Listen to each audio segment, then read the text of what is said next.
Hello, ayan, mamamalengke muna tayo dito sa Binangonan Rizal. Ang lulutuin natin ngayon nilagang dalag. Ayan guys, makikita nyo guys, so, fresh yan, buhay na buhay yan guys. Kaya siguradong napakasarap ng pagkasinabawan natin. So ang menu natin ngayon is nilagang dalag guys. And pritong bangus para kay Mateo. So ayan guys, oh. Nakita nyo naman. Okay. Ate, ba ito? Dahil sa parking napakainit.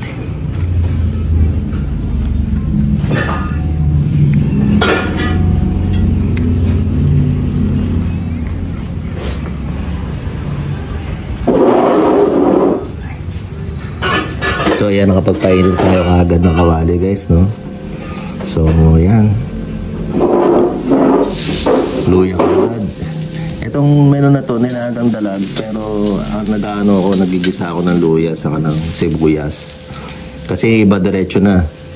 Pakulo ng luya, sibuyas, tas diretso na salang.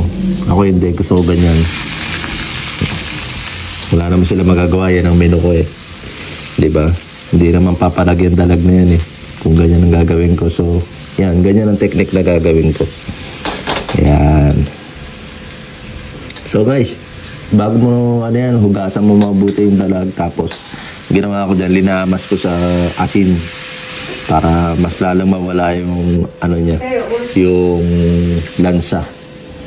So ayun, ganun ang ginagawa ko dyan guys. So yan, nalagyan mo ng sibuyas, lagyan mo na rin ng natirang luya. Mas maraming luya, mas masarap. Pamintang buo, ayan, takpan mo na yan. Kaganyan. Ayusin ko muna bago ko takpan. Ayan. Ayun, hindi ko na nakuha ng video. May gulay na. Magic, diba? So, ang gulay na nagamit ko, pechay bagyo, saka yung leeks. Onion leeks, gumawa. Ayan, linagyan ko ng onion leeks. Tapos, tinimplahan ko rin ito ng patis, guys, ha. Depende na sa panlasa niyan, sa niya dyan. Basta pinantimpla ko dyan, patis. Ayan guys, napakasarap niyan guys. Kung matitikman nyo lang, napakasarap ng sabaw. Sobra. Nilagang dalag. Para kay Mateo.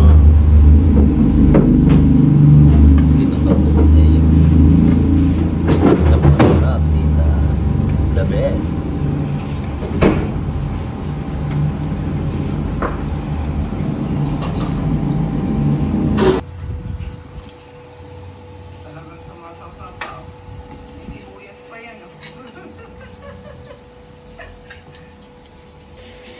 Atin ng titimusan.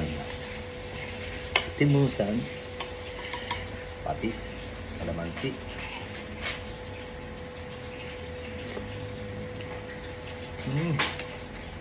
Ang sarap.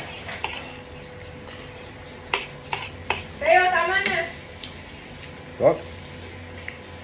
Teo, umalis ka na dyan. Tama na. Magkano na ako, maghihiwa ako. Umalis ka na dyan. Umalis ka na dyan. Umalis ka na. Umalis mo na yung kamay ko. Sabaw. The best. Umalis mo na yung kamay ko. Okay, dito na nagtatapos ang ating vlog. So, palagi lang natin tatandaan na stop the hate, spread the love. Good vibes lang tayo palagi. Peace.